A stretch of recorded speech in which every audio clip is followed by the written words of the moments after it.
afternoon and welcome. I'm Raleigh Flynn. I'm the president of the Foreign Policy Research Institute, and I'd like to welcome you to our program today. We have a special treat, and I understand we did this last year, and we're doing it again this year.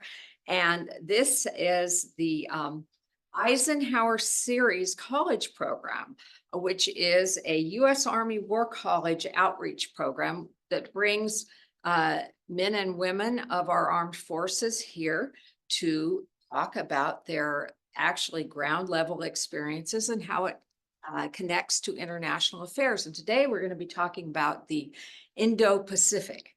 And our moderator today is FPRI's Senior Fellow Ron Cranieri, who is also the Executive Director of FPRI's Study for America and the West. And he's also an Associate Professor of History at the U.S. Army War College. Before I turn it over to him, I'd just like to say thank you again to the supporters and members of FPRI and encourage you, if you're not in one of those categories, to consider becoming a member of one of those categories. So take it away, Ron. Thank you, Raleigh. I got that. I'll take that. That's right. Thank you, Raleigh. Thanks everybody for joining us today. It's a pleasure to have you all here and to bring together, in a sense, right, my two worlds of the Army War College and the Foreign Policy Research Institute.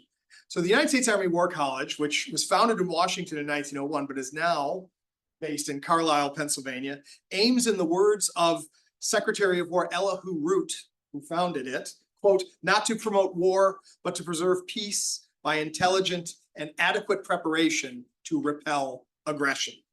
Today, the War College provides a land-power-centric 10-month graduate education program to select senior military and civilian leaders from the United States and allied nations who already have about 20 years of experience in national security.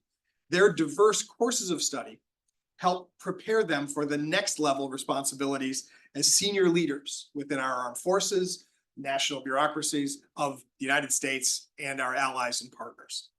For more than 50 years, as President Flynn just told you, the U.S. Army War College's Eisenhower Series College program has especially been designed to encourage candid dialogue on national security and other policy issues between War College students and the broader public. An elective program born out of the experience of the Vietnam conflict and its impact on the War College's hometown of Carlisle, which is the home of both the War College and Dickinson College. ESCP students now travel across the country, speaking to college classes, voluntary organizations, think tanks, and other public forums. Today, FPRI is pleased to welcome 3 representatives of the program to present their ideas and engage in just such a dialogue. Our topic is Dimensions of Security in the Indo-Pacific: Deter, Enable, and Defend. Over the past few years, U.S. strategy has undergone a serious reconsideration. In both formal statements and general outlook, American leaders have moved away from a focus on terrorism and violent extremism toward renewed interest in great power competition with near-peer adversaries, such as China and Russia. A rethinking intensified, to say the least, by the Russian invasion of Ukraine. Of special long-term interest is the competition with the People's Republic of China in the Indo-Pacific region. This is a vast region, and the challenges are correspondingly large and varied. China may not be seeking overt confrontation now, but Beijing is certainly probing at various levels of the conflict spectrum, requiring varying levels of readiness and potential response. So, my 3 fellow panelists here, members of the U.S. Army War College class of 2024 and members of the Eisenhower program, will offer their perspectives on the region and its challenges. They aim to provide informed military practitioners' perspectives rooted in their experience of connecting the strategic to the tactical. We value the dialogue we have with our audiences, and so after each of them has made a brief presentation, we look forward to taking your questions, and we'll of course talk among ourselves as well, and we look forward to the dialogue. I'm going to introduce them in the order that they are suggested by the title of the program: Deter, Enable, and Defend.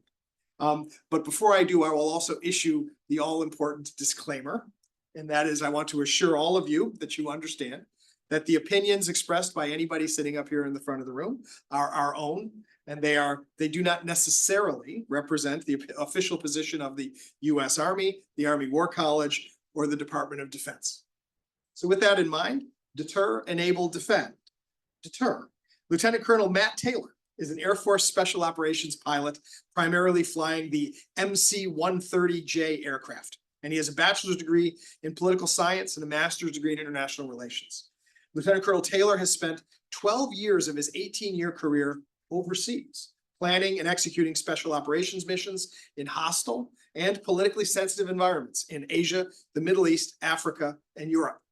Most recently, Lieutenant Colonel Taylor led the first Special Operations Squadron in Okinawa, Japan, an 80-person unit conducting missions throughout the Department of Defense's largest and most diverse theater, the Indo-Pacific. Enable. Lieutenant Colonel Kiana Harder is an active duty military police officer in the Army Reserve with over 20 years of experience and holds a doctorate in business administration from North Central University with a Homeland Security emphasis. Lieutenant Colonel Harder has expertise in terrorism and violent extremism and has led security cooperation engagements with allies and partners throughout the Indo-Pacific. As an Army Fellow at the Inouye Asia-Pacific Center for Security Studies, her work and research focused on the Women, Peace, and Security Initiative. And then finally, last but not least, defend. Colonel Karina Kelly is an Army Air Defense Artillery officer with over 22 years of service. During her career, she is deployed 3 times, once to Israel in support of Operation Iraqi Freedom and twice to Iraq in support of Operations New Dawn and Inherent Resolve. She has commanded a Patriot Missile Battalion and recently served as the Integrated Air and Missile Defense Branch Chief at U.S. Indo-Pacific Command in Hawaii, where she coordinated air and missile defense policy and support throughout the theater. Karina has been married to her husband for 22 years, and they have 3 children. It's delightful to have the 3 of you with us today. Welcome to FPRI. So, Matt, I want to start with you. Deter. Well, Ron, thank you for having us here, and really to all of the team for hosting us. Excited to be here. Lieutenant Colonel Matt Taylor, Air Force Special Operations pilot. I know that was already mentioned in my bio, but it's kind of part of our culture that we will remind you as pilots what we do every chance we get. But no, I understand you fly airplanes. I do, yes. We'd like to talk more about that. Love to talk more about that. Love to talk about special operations, but I think the real value that I'm going to add to this this panel today, Ron, is to talk about integrated deterrence and to do that at the conflict surface, what it means to be really on the front lines of deterrence in that theater. I've been extremely fortunate in my Air Force career in that I've spent my entire operational career overseas. Being stationed in Carlisle for the Army War College is one of the first times I actually get to be in America, enjoy football at a decent hour. It's very nice, but it's wonderful to be overseas. And of those operational overseas assignments, 3 of them have been in the Pacific theater. So I feel uniquely qualified to talk to you all today about how rapidly the environment in that part of the world has changed strategically and operationally.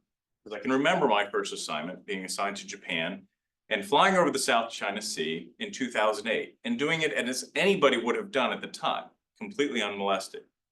You fast forward to 2015, and now whenever I fly over there, I'm getting these strange radio calls telling me to turn around, and these artificial islands are coming up seemingly out of nowhere. Fast forward to just a few months ago, before coming out to Carlisle and the Army War College when I was the commander of the 1st.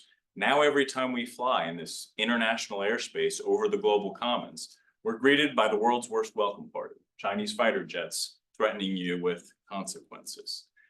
So I know what it feels like to be there. We talk about deterrence and we talk about this strategic or great power competition with a competitor like the People's Republic of China, but it's one thing to talk about it academically, and I'm hoping that I get a chance to kind of connect the dots on what that's like from people that actually experience it. Obviously, putting young American lives in kind of harm's way in order to tell your competitor, like, we're here, it's important. We have to be able to tell our people why we do that. But the absence of that resolve is, in my opinion, extremely dangerous. So we have to push back in places like the South China Sea or anywhere else where an actor is going to flout international law with malign behavior. We do that to remind them that that which belongs to no one must remain free and open to everyone. Thank you, Matt. That's great. Yeah. Good afternoon, everyone. Lieutenant Colonel Kiana Harder again. Military police. I've worked throughout the Indo-Pacific with partners on security cooperation engagements. I understand the challenges that each nation faces. They're all different. You just think, okay, they're out there in the Pacific, but they're all different. And more importantly, there are populations that have different challenges, and many of those populations, just like our own, 50% women. And for too long, women, peace and security has taken a back seat in our own military to some of our other priorities, to limited funding. Everyone's fighting for for the very limited funding. But it's such a great enabler when we're able to utilize it to defend, to build capacity, to be inclusive. And that's what I hope to be able to share with you today. Thanks, Kiana. Good afternoon, Colonel Karina Kelly, and as already said, I'm an air defense artillery officer. So my background is mostly with Patriot missiles, but I also have experience with other air defense assets such as THAAD, as well as some of the short range artillery that we also have within our branch. I do have 7 years of experience within the Indo-Pacific.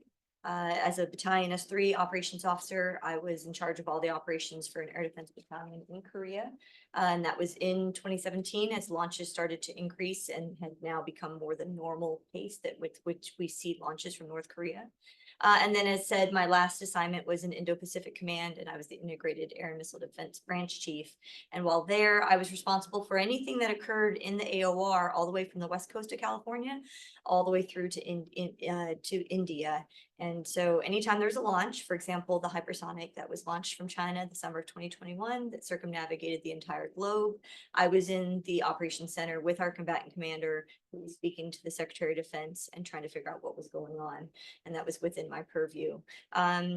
Love what I do, and what my focus that I've been working on is really to talk about what missile defense is, why it's so important, and what the systems really consist of and what they can do based off what the threats are, and why it really matters for people to understand it when it comes to the defense budget and everything else associated with spending. Right. Now, for the three of you, right, the real challenge with the Indo-Pacific region, right, is that it's just so big, right? Even if you are, if you're in European Command, headquarters is in Germany, so you can feel like you're at least in Europe, even if the fighting is further away. If you're in Indo-PACOM headquarters is in lovely Honolulu, Hawaii, which is still a few thousand miles away from wherever any fighting would likely take place. And so this is a question especially for Karina and for Matt, but just the idea of how do we deal with the problem of distance if we're trying to defend and we're trying to support our friends and we're trying to deter our adversaries. This is a home game for the Chinese. It's a pretty long road trip for us. So I'll start with you, Matt, about, since you spend a lot of time in the air, have spent a lot of time in the air over the Pacific. Yeah, I'll tell you, Ron, it's alarming how often people will talk about the Pacific and say, oh, you just moved here and here and here. I'm like, have you been there? Have you flown over these distances? And oh, by the way, there's nothing below you but water. And it's like tomorrow if you go far enough, right? Exactly. So it's one of these things where, we talk academically about it, policymakers in Washington talk about it, but like until you've been there and really felt those distances, it's tough. And of course, being over there now three different assignments, I've felt that tyranny of distance every single day of my life. But you mentioned a phrase that I like to use too, which is that, hey, it's a home game for the PRC. It's an away game for us. And, after 20 or 30 years of working in what I would argue are more permissive environments where we've become accustomed to logistics and communications not being contested, it's going to be a much, much greater challenge against an adversary like the PRC. And that's forgetting, those distances that we just talked about. But here's what's important to keep in mind. The way we mitigate this is through our allies and partners. The access and placement that they give us is vital. And so when you hear decision makers talk about these ironclad commitments, that's no joke, because the second they say, sorry, you're not welcome here, game over. As a special operator, we have a very intimate relationship with our partners, and that's important because we need to cultivate enduring relationships, not episodic or ad hoc relationships. That is something our adversaries have not really learned to do yet. They think they can purchase relationships. They think they can buy relationships on this transactional kind of philosophy. That's not what we do in the Pacific, and we have to keep doing that. We have to assure our allies and partners that we're gonna be there in good times and bad, even when we're not gonna get anything out of it, because we will not be able to set the theater appropriately unless we can make it as close to a home game as possible. It's not like we can sit at home on packed suitcases and rush over there when a conflict breaks out. Exactly. Well, and Karina, this is what I want to go with you is helping our friends develop forms of air defense is a way for us to show that we care. Right, so for us, forward deployed is extremely important for air defense. Our missiles cannot reach that far, so for us to be able to, especially for defending our allies and partners in the theater and our forward deployed soldiers, airmen, and Marines, we need to be there in order to do so, to protect those allies, to protect those assets of our own. You cannot do it from where we are back in the United States. The other piece, as Matt already said, is the allies and partners, and the ability to integrate and interoperate together expands our capabilities. We do not have enough to see everything because that region is so large. We can't see everything with our own radars, with our own equipment. So integrating with them and interoperating with them is absolutely key. And that's what we really do focus on within the missile defense realm in Indo-Pacific Command. The other piece is the tyranny of distance is huge for us, but it is unfortunately decreasing for our adversaries to their benefit. Their missiles are getting better, stronger, and smarter, and we don't get any benefit out of that. It only makes the problem more difficult for missile defense. And so while they can reach further, we still cannot reach further back towards them without coming more forward. So It's a real and depressing. I gotta ask, you weren't with Indo-PACOM headquarters when the alert happened over. I was not with Indo-PACOM. That was 2017. You I were. think it was. No, but I was with Indo-PACOM when the Chinese launched the hypersonic.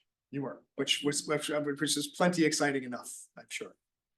Well, Kiana, so I want to go to you because the questions of allies and partners, right? And I didn't realize that you were at Indo-PACOM. What we could talk about what it was like to be in Hawaii when you got when the public got the alert. I imagine the alert must have felt different for people wearing uniform. Correct. And so I was actually at USPAC, Okay. United States Army Pacific, Mhm, in the mhm. Protection Directorate. And to be honest, I slept through it. Which I thought, okay, that wouldn't have been such a bad way had this been real, but not to be morbid. But it was frightening to see the news, to hear people talk about it, because you don't get to Hawaii and they give you your welcome packet and they tell you which bunker to go to in the event of an emergency. And it's just a small island, so with a huge military population and knowing that there's not something to protect everyone, we have to rely on the capabilities that we have in missile defense and our air superiority in the Pacific. It is a reality, and we need our allies and partners to be just as capable. Right. Well, and this was what I wanted to get to you on this as well. When we talked about the Women in Peace and Security program and the idea of working with allies and partners, encouraging a sense of our common purpose, our common defense, our common values. Is in what ways does the Women Peace and Security program help to deepen that cooperation with allies and partners? Okay, so Women, Peace, and Security, for those who aren't familiar, is United Nations Security Council Resolution 1325, in which it doubles down on the importance of women's voices, women's perspectives in peace and security. It has 4 basic pillars. Those are inclusion, prevention, protection, and participation. There we go. Participation. When you include women in the not just conflict part, but the peace building part and the stability part, you bring a whole perspective, a holistic view of planning and operations. When you prevent harm to women, because women are by far the most vulnerable in terms of conflict and crisis, you enable them to become more resilient. You also prevent things like gender-based violence, sexual violence against women and girls and boys, because it covers all vulnerable populations, not just women. And participation, when we participate with other countries in our exercises in the Indo-Pacific, we ask them to include women, include your female soldiers, airmen, Marines, if you have them. We should also meet them where they are and bring in enough of a complement of our own females as well. In doing so, we are able to share doctrine, share training. We are able to gain new perspectives on the types of challenges that those countries have.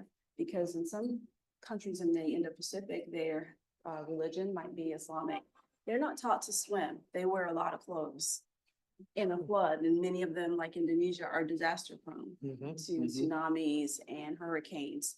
And if you're the primary caregiver of children, which many of them are in those countries, and if that's the culture, you have 2-3 layers of clothing on, and you've got 2 children. And oh, by the way, you never got to learn to swim because it wasn't allowed. How do you save yourself and your kids? Because the men are off fighting or working or somewhere else when things happen. By enabling them, by looking at the gender data for those countries, in the Pacific Disaster Center does a really good job there, working with Indo-PACOM to make sure that they are serving the populations well, and then meeting them where they are with our military capacity is how we enable our partners. That's fantastic.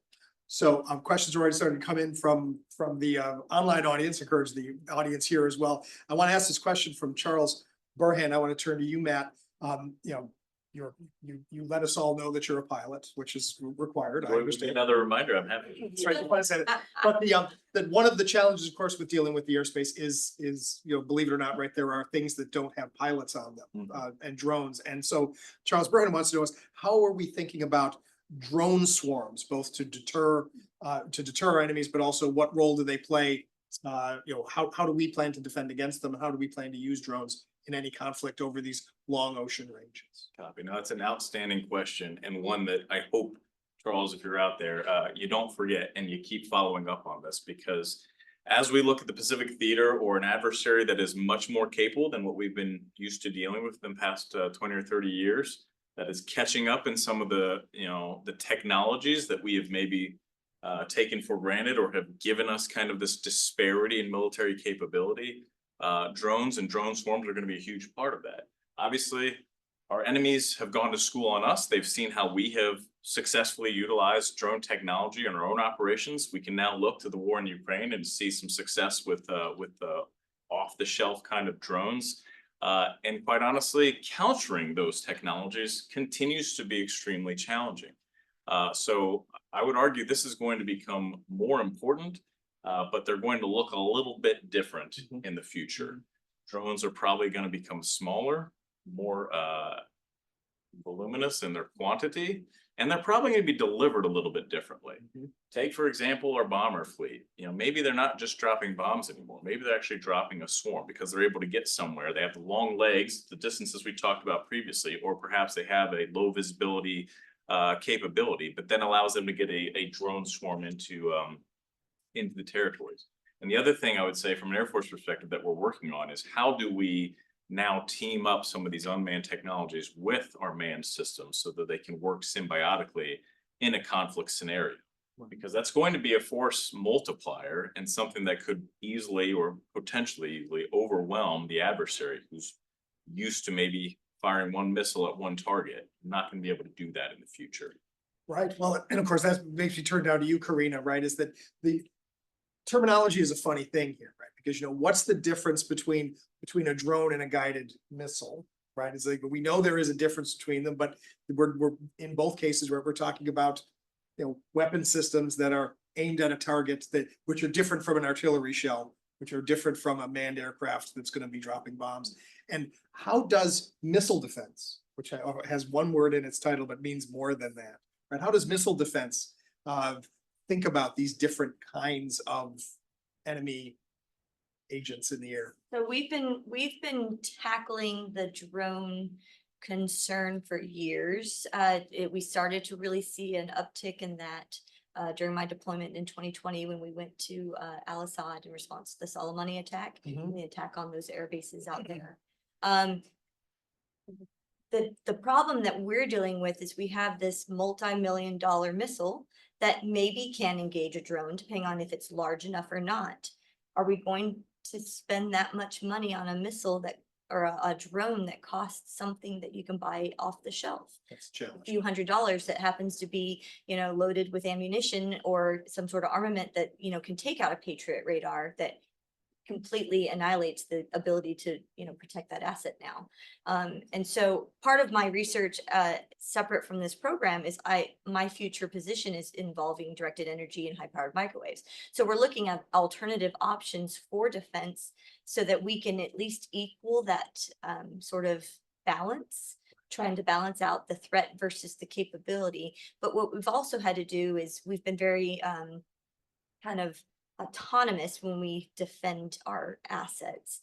What we had to do in Iraq was we had to create this layered system of CRAM, counter rocket artillery mortar, plus Avengers, plus Patriot, creating this tiered approach for defense, depending on what was coming. We had to be prepared for all of it to come, not just one thing. And so we really had to kind of start anew and kind of create new tactics and techniques to operate our systems all together. It's no longer just a one and done solution. See, I was thinking about that, right? Is that we talk about you don't want to use a bazooka to swat a fly, but you want to make sure you have a big enough fly swatter for big enough flies. So try to figure out the right tools. And I guess that's what I think about the terminology in general, right? Is once upon a time, what I imagine your branch in the Army was just anti-aircraft artillery, right? That's all they thought. But it's now a lot more than that. Yeah, it was growing up as lieutenant, it was, missiles and it was enemy aircraft, and it's a lot more than that now. A lot more than that now.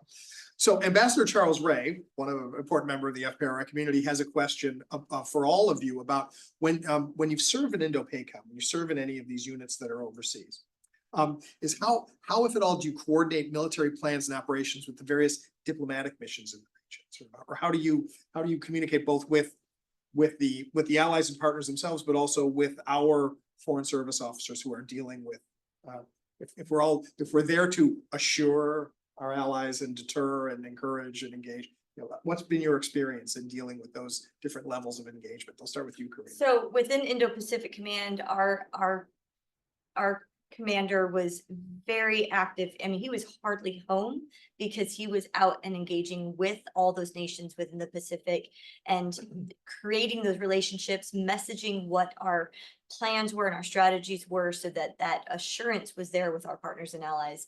And it really does come down to just that. It's just continuously talking.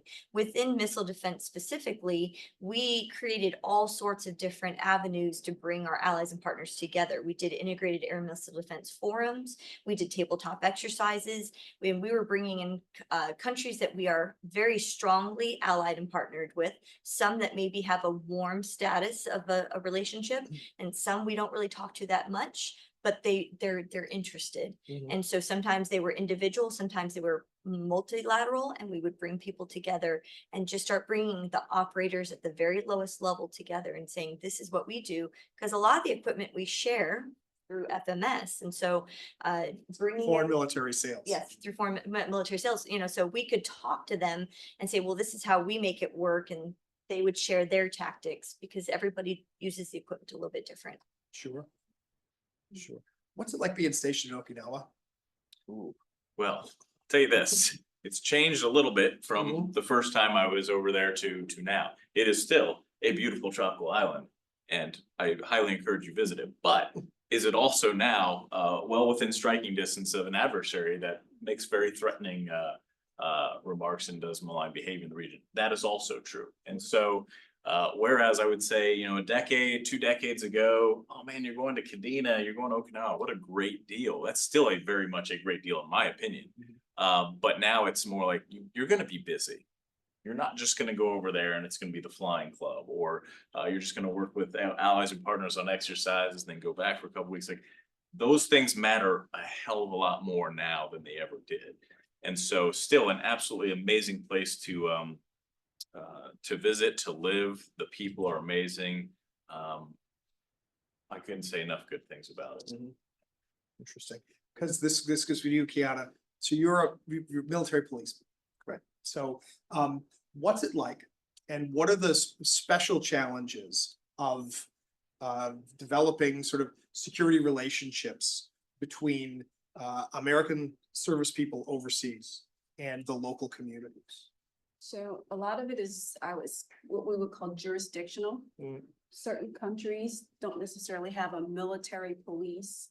In their military, it might be a civil police that is attached to the military or in that capacity.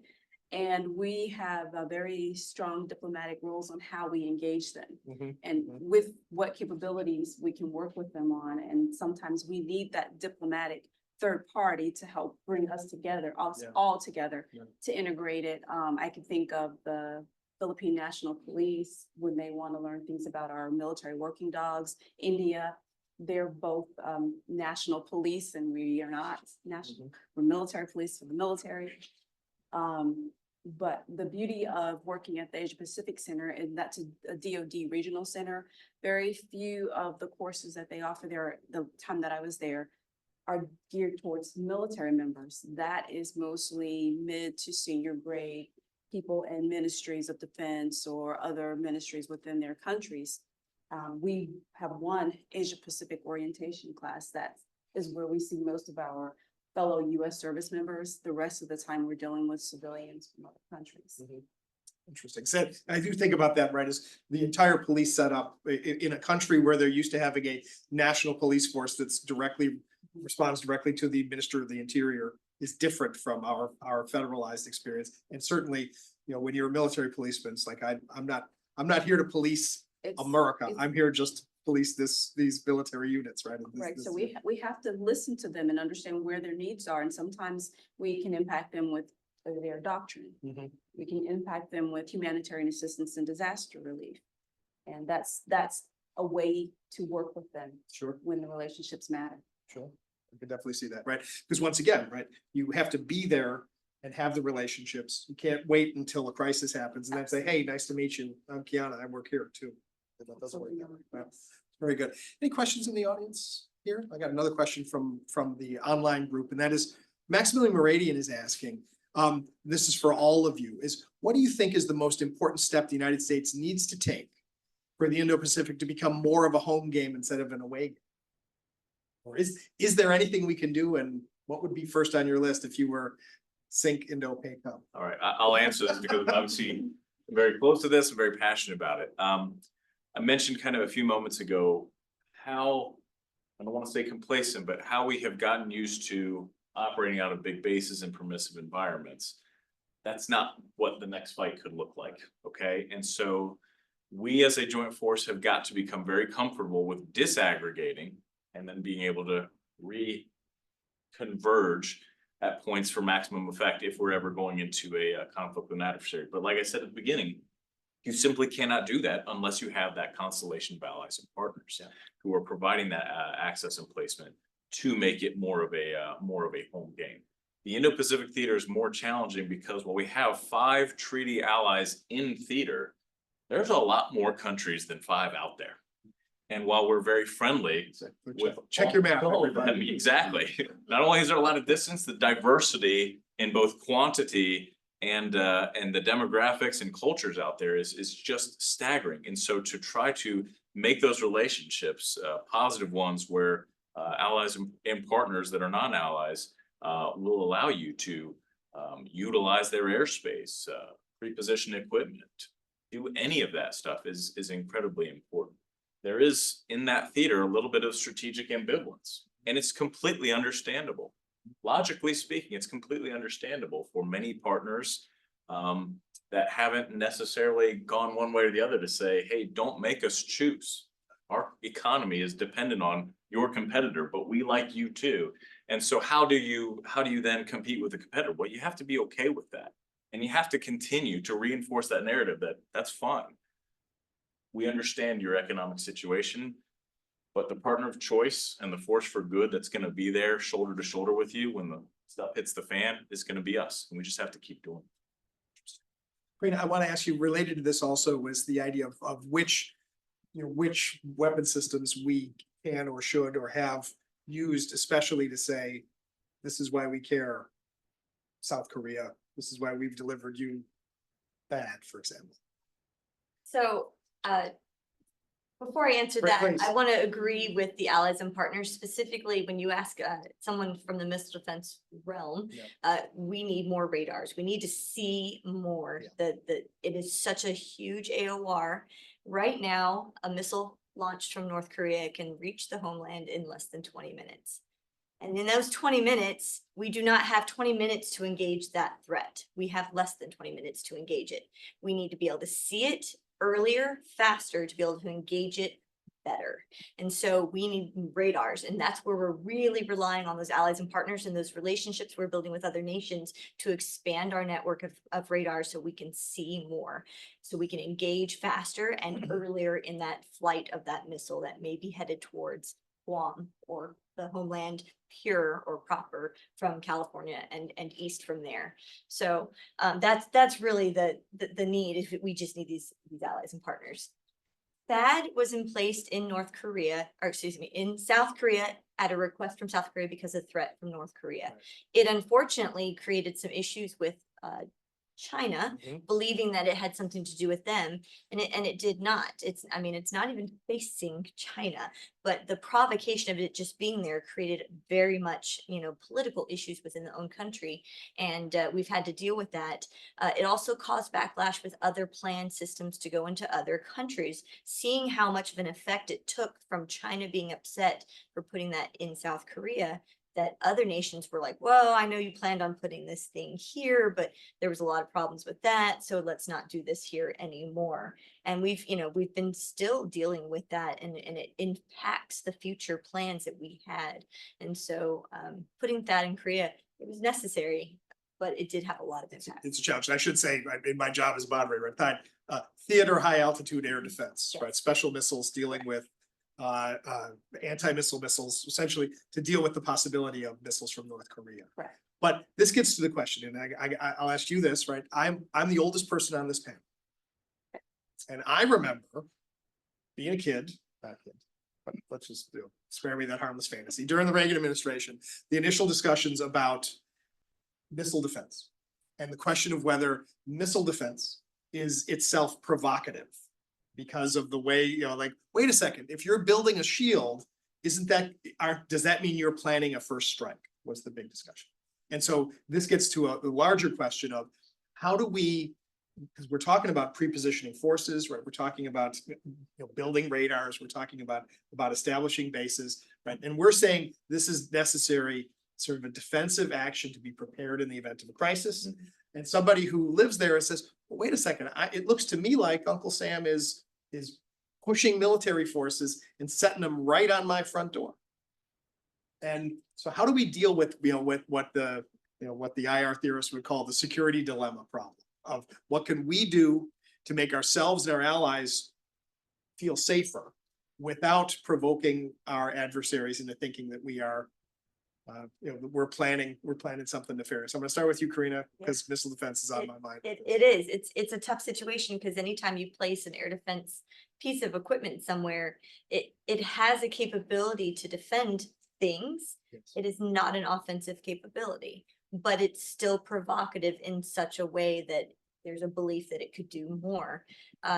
It really comes down to that engagement with your partners and allies and helping to politically message to the people why we have that equipment there. I mean, we green suiters, we just go where we're told and we do what we're supposed to do. And we really rely on, those elected officials and those representatives of our government to really do their job to talk to our partners and allies about what that is. I mean, obviously we wouldn't be there without permission. We are never there without permission. And so we're being asked to come and then it's questioned. And so we really do rely on our Department of State officials, other higher level Department of Defense officials to really communicate that with our allies and partners. Well, and that actually fits in with the question that I just see here that Thomas Vernon directs to you, Matt. You mentioned ironclad commitments. What does it mean for members of the U.S. Armed Forces when, just to use a completely theoretical example, when a potential elected official calls into question what were considered to be ironclad commitments?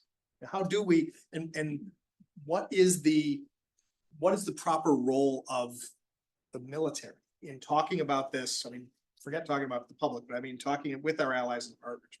How does one assure and deter?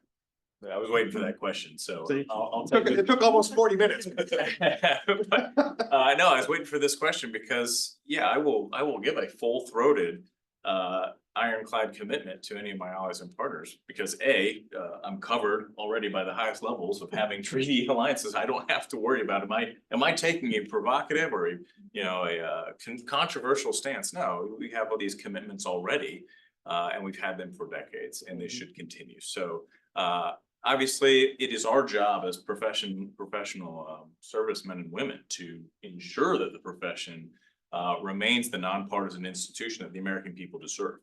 That is something I'm fiercely passionate about. And so while I hear what's in the news, I largely ignore anything by any candidate on that, because I know that overall that's for a different audience. There was, I think, some talk about NATO that has been, contextually discussed in the information arena.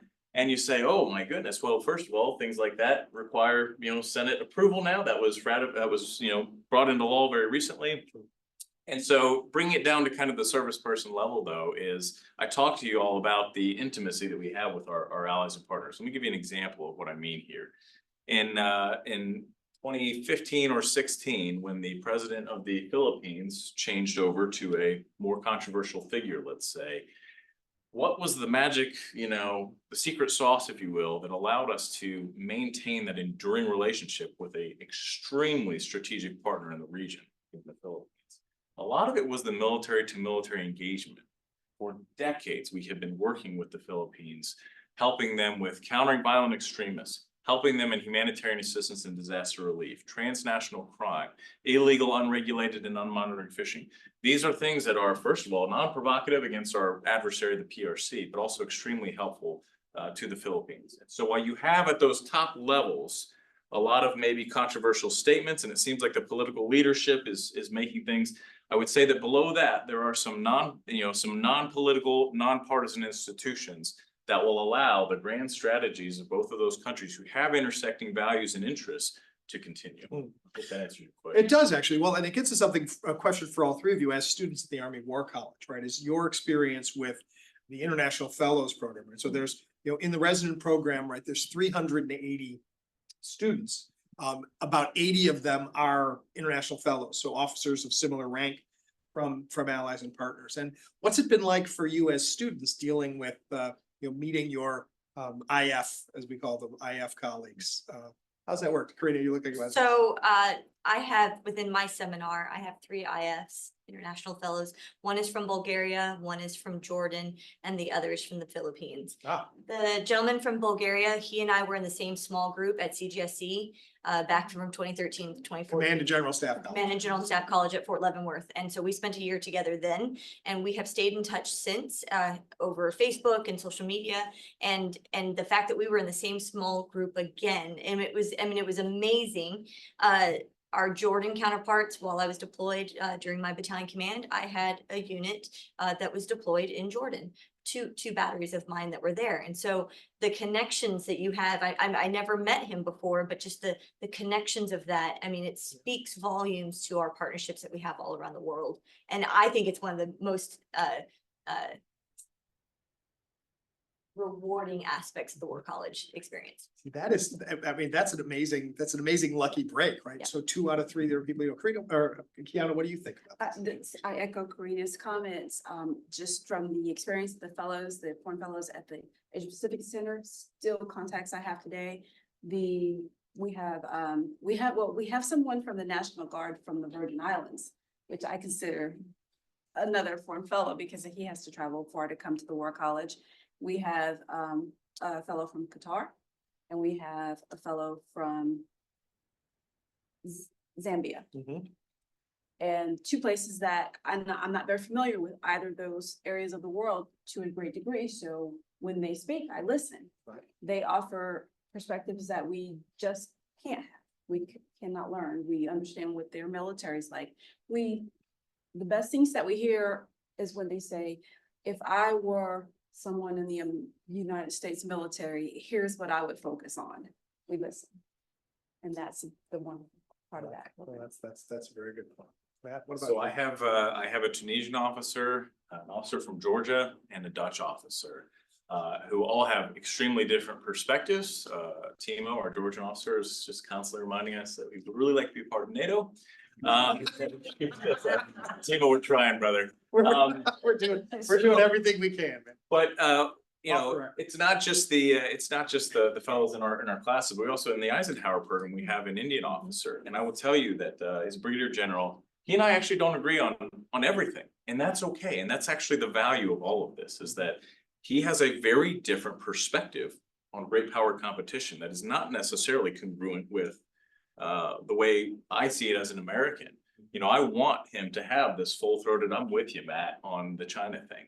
But he hasn't had the experiences I have. And obviously it's a little bit more personal for me when you have a Chinese fighter jet on your butt. You know, I'm a little closer to the problem here, but I still value the objectivity of that international fellow. We need those perspectives. And I would argue, Ron, that is the asymmetric advantage that our adversaries don't have.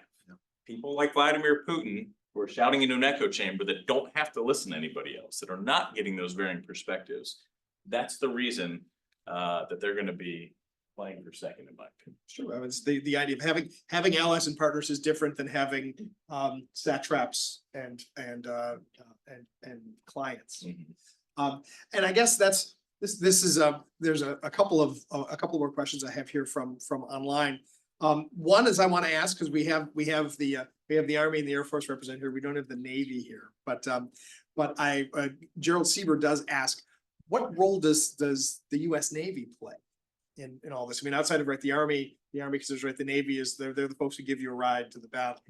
But when we think about, and when we're thinking in general about joint multi-domain operations, right? These are important buzzwords in the way we think about the training we're doing for you strategically.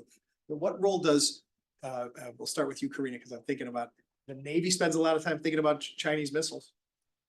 And so how does this work in your conversations with them?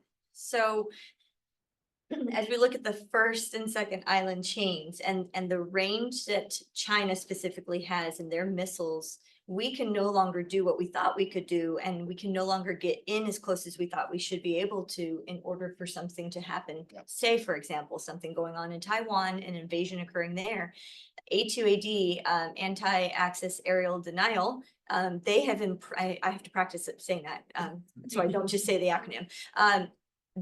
China's ability to reach us has grown, and it prevents the Navy from getting in where they need to be able to get in. And it completely changes the dynamic on how we respond to something going on in Taiwan. I was lucky enough to get to do, this is part of presentation for my one of my classes, and we had this argument about the air superiority, naval superiority, and if they would be successful in a Taiwan scenario. And it's not as easy to answer that anymore as we thought we should be able to answer maybe 5-10 years ago. I'd also add with the Navy in terms of, obviously we're a land component, some functions of war like detaining operations, which falls under military police, is a land component function. However, in a geography like the Indo-Pacific, the Navy plays a large part with that, and maybe they don't know it yet, but they're part of that plan. They're part of that plan. Yeah. Somebody better know, right? Because a lot of those detainees are going to end up on naval ships, right? That's a good point. I think about this, Matt, with the Air Force, right? And the challenge, right? It's the old joke, right? It's the largest Air Force in the world's United States Air Force, the second largest Air Force in the world's United States Navy. What is the relationship between the Air Force and the Navy? So, when we talk about the global commons, really that's talking about two domains specifically, isn't it? It's the water, the high seas, and then everything above that airspace is underneath the United Nations Convention on the Law of the Sea, also part of that. So we can talk about the global commons, we can talk about space later. So we'll call them some guardians and have them come in here, but Next year at FPRI. because of the large amount of water and airspace in that theater, we have to be very much interoperable. We have to bring them into our operations. When there's freedom of navigation operations for the Navy, yes, there's a lot of sailing around there, but you better believe there's air involved. Okay. Sometimes that's just a matter of getting the right picture too. When we talk about great power competition, this competition is playing out a lot in the information domain. And sometimes it's just enough to say, we're here because this belongs to everyone and we're gonna take a picture of us doing it. We're gonna look cool doing it, and putting that out there. And that reminds not only our adversary that this does not belong to you, it also assures our allies and partners that, okay, someone's got our back. Because they may not always have the Navy or the Air Force in their own country that has either the willingness, capability, or capacity to make that same statement. Yeah. See that. Any questions from the room? Yes, sir, right there. Use the microphone there for the folks. Yeah, you mentioned there's 5 countries that we have close connections with. What are those countries and what are the countries that you would like to see better relationships with? Oh, great question. So as far as treaty alliances in the Indo-Pacific war, you've got South Korea, you've got Japan, you have the Philippines, you have Thailand, and then of course you have Australia way down south, okay? Who would we like to have better relationships with? Well, I'll tell you quite candidly, everybody, and that would include the People's Republic of China, okay? We talked very. It would be better not to have a problem. Exactly, and I would argue that there is still room for you to please abandon your malign behavior and be a good partner. So the answer to your question is really everybody. Now, how do we do that, especially when we don't have something that's written down, treaties that are ratified? Well, I can tell you from being in Okinawa and being a special operations pilot, one of the most rewarding and enriching missions that I've ever been part of. It's not the shooting down terrorists or kicking down the door, any of that stuff. It's the foreign humanitarian assistance operations. Those are my favorite missions. And we do a lot of those with countries that don't have a treaty with us, because we want them to know that, like, hey, you might be strategically ambivalent, but we are a force for good out here, and we'll be a partner of choice if you would like that. So that's always been something that I've tried to harp on, is we would like to have great relationships with every single country in the AOR. But one of the ways we do that is by letting them know, even when we have nothing to gain, we're there to be a force for good. Tsunami relief in Indonesia. Absolutely. Yes, please. Following up on Bob's question, what is our interaction, if any, with Vietnam? And what are their capabilities so far as we know? Great question. I'll answer that first, and please let me know if you guys want to work in. I've only been to Vietnam once in my career, and it was for a POW MIA accounting mission, where of course we are still getting remains to uphold our promise to make sure that everybody gets home, right? And so I got to land in Da Nang and be a part of that mission, and we still do that. Vietnam has a very, very rough history with their neighbor to the north, okay? And yet, does Vietnam go full-throated endorsement to everything we do? Are they going to hopefully become a partner one day?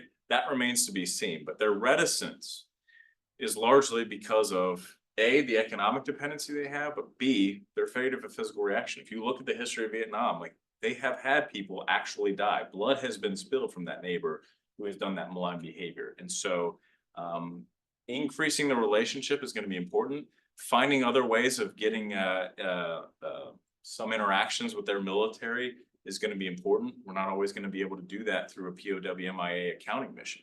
But like I said, with humanitarian assistance and disaster relief, that's a rough part of the world for natural disasters. And Vietnam is just as vulnerable to some of those things. But I'll tell you, I don't need to be the one that convinces the Vietnamese people of who the partner of choice should be in there. The malign behavior that's going on in the global commons, the PRC is basically doing our job for us. So great question. In Yeah, I mean, addition, with please. Vietnam, we partner with them a lot in combating transiting terrorists and extremism. That's a very important point, right? The borders between Malaysia, Vietnam, and Indonesia are somewhat porous, which allows for terrorists to move undetected. So I have one last question here from the online audience, which actually it's is a little complex, but I want to try to phrase it properly. It's an anonymous attendee says, how will concepts like JADC2 play into a conflict with China, particularly with special operations forces and new tech such as a drone swarm? And I'm going to ask whoever wants to answer this question to tell the audience what JADC2 is. Who's going to do it? Oh, yeah. Go ahead, Trina. No, I don't think I'm the right person. We had the branch that focused on JADC2 JADC2, in our division. Yes. And I tried to not listen too much about it because it's complicated. So I know I can't do it So, justice, Matt. I'll let one, you. one of the beauties of teaching at the War College, by the way, is not only do I get to learn a lot of acronyms, but I also get to learn how some acronyms are spelled out and other ones are not. Like JADC2 sounds way better than JADC2. So what do the letters stand for? So joint all domain command and control. Thank you. You know, I've said this a couple times in this forum that we've become very accustomed to working in a lot of permissive environments, both in logistically speaking, but also in communications. We are not going to have that same opportunity in the future conflict. And of course, because we understand the value of the joint force being very well integrated to the point of maximum effect, you have to be able to control those forces. It's not just the Army and the Air Force and the Navy doing their own thing and then just hoping it all works out in the end. It's like, no, all those forces under a joint combatant commander need to be able to control their forces and do this. So JADC2 is that effort to come up with the next big solution that is not only able to integrate all those joint forces, but also going to be resilient in some of those comms contested environments. That's, I think it's a JADC2, it's like A2AD, right? These are, you hear them more and more and you need to know what we're referring to.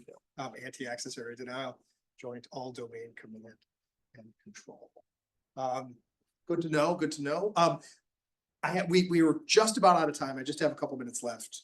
I asked you all about dealing with international fellows. I'd love it, and I think the audience would like to know, if you had to summarize your experience as a student at the U.S. Army War College. What would you say if somebody walked up to you and said, hey, what was it like being a student at the Army War College? Kiana, what was it like being a student at the Army? What is it like being a student at the Army? Currently, it's very busy. The intensity of the rigor, it's what you make of it. I approached it that I wanted to absorb any and everything that I possibly could. And so there's a price to be paid for that, but I'm enjoying every moment of it. All right, this is very good, Karina.